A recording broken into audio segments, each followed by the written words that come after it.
Wala ko, bakit nakain niya yung ice cream? Ayan yung ice cream.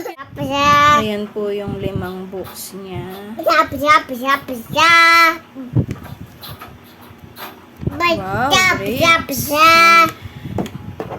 Ito po yung animals. Set na po yung binili ko. So, ABCD. Maganda siya kasi makapal po. Oh. Hindi siya basta mapupunit. Fruits. Ayan. Napabili ako niyan numbers.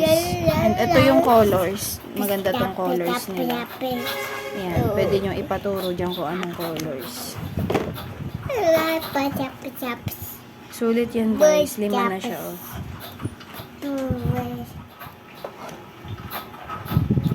Favorite niya yung ice cream. Kinakain niya talaga yung ice cream. Nidilaan niya? Oo, yama yan.